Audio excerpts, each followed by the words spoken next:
Hello, my name's Eric, and this video I'll be teaching you how to do some wall hops with Nidalee and just get a little bit better at wall hopping and maneuvering around the jungle and just in general the lanes with Nidalee.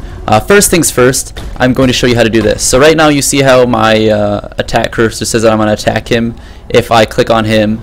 Now I'm going to hold down one of my keys, and suddenly I can't attack him when I click on him. And so what will happen is if there's both golems here, I accidentally killed one earlier, but if there's both of them here, and I really just want to get in the back area right back here, and I don't want to risk clicking on him on accident like this, I can hold down T and put myself back in this corner, and then I can just jump over the wall really easily. And it makes it super easy to maneuver through the jungle without having to worry about killing off or getting stopped by enemy jungle creeps, or just jungle creeps in general. Not all of them are enemies, but that's just one of the tricks that I have up my sleeve. Another one is something that I kind of want to show you with the enemy minions here so that you can at least understand it a little bit better. There's something called auto attack. I'm going to turn it on right now. So watch what will happen when I walk past this enemy, these enemy caster minions. I'm not even clicking on them, I'm just clicking next to them. I'm within range of them though, so I will change direction immediately to auto attack them. So let's say I want to be leaping this way, I want to walk in that direction. But okay, there's those. Hold on a second. Let's say I want to be walking that way, right? I click there, and all of a sudden my direction changes. If I click pounce now, I'm going to go this way. So even though I was initially walking in this direction and I wanted to pounce in that direction, if I wait just a little too long, my direction will change and I'll pounce this way. That's an issue that a lot of people will have during chases by the enemy team. For example, in a Jarvan ultimate, if he throws down his Cataclysm and you're at the edge of his ultimate and you're about to get out with your pounce, and then all of a sudden you find yourself pouncing in the wrong direction back into Jarvan, that's usually because Jarvan has auto attacked you, or he's gotten within your melee range, and you can't really control what direction you're facing after that. You're going to face towards Jarvan, you're going to jump towards him. The only way to avoid this happening, so I'll show you again, I'm clicking next to the minion, I change direction to attack him. The only way to avoid that from happening is either to tap S really quick and constantly, which is kind of hindering to your gameplay, or turn off auto attack. So sometimes this is finicky, but hold on. So I walk like this, I'm right next to the minion again, it's not changing my direction.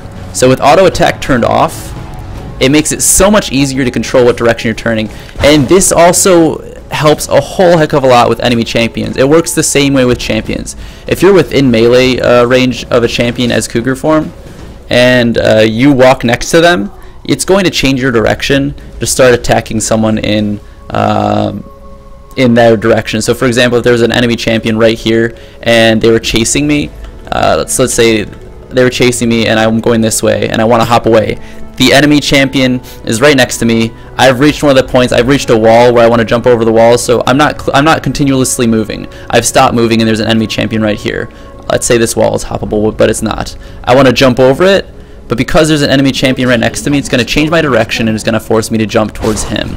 That's what happens when you have auto attack turned on, and that's why you find yourself missing a lot of hops, especially over walls when you're in a high pressure situation. It's not because you have really bad fingers or you have terrible reaction time. It's because it's a high pressure situation and you've auto attacked the enemy champion, or you've at least lined yourself up to auto attack them. So that's another just quick tip I can show you. So holding down T to not attack the enemy or the minions and monsters in the jungle, and then turning off auto attack.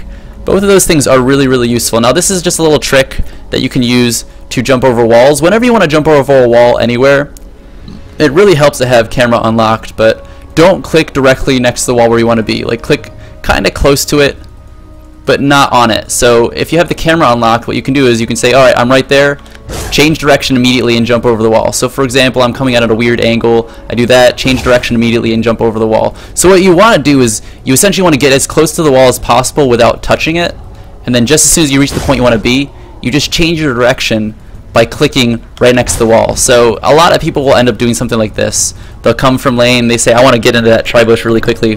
They'll make this really long arch in order to get this perfect 90-degree angle against this wall, and they'll say, I got it, finally. And sometimes they'll make a lopsided arch. They'll come at an angle, they'll do this, and they'll miss it. Actually, that one's possible to make, but sometimes they'll miss it Like they'll do this and they'll say, why did I not make it over? I definitely wanted to come at a 90-degree angle. It's because you don't need to come in at a straightaway. It's not a runway. You literally just need to be facing in the right direction. So you can walk sideways, you can walk parallel to the path, and then just as soon as you want to jump, you just click right next to yourself against the wall, and you'll be able to jump over that wall really easily. So those are 3 tricks that you can use to really help your mobility. First one is just to remove auto attacking. Second one is to learn how to have that ability to target only champions, so you can jump over walls like this. This is a wall you can jump over right here. So if I don't have target champion only held down, I wouldn't be able to get here ever, because the blue buff would automatically be attacked anytime I try and click on this area. But as long as I'm holding down that key, I can line myself up against this wall and I can just jump over really easy. So it really helps your mobility to learn that. And then the third one was, what was it? Turning off auto attacking, so you don't change your direction spontaneously because you've reached the edge of the wall where you want to jump. So those are 3 just quick tips, and hopefully they helped you learn something new. And if you have any questions about Nidalee, I'd be more than happy to answer them. I have a few tricks for landing spears, a few little combos I can teach you as well. So let me know if those sound interesting to you, and I'll be more than happy to create a video for you on those as well. Thanks for watching, and good luck with Nidalee in the future.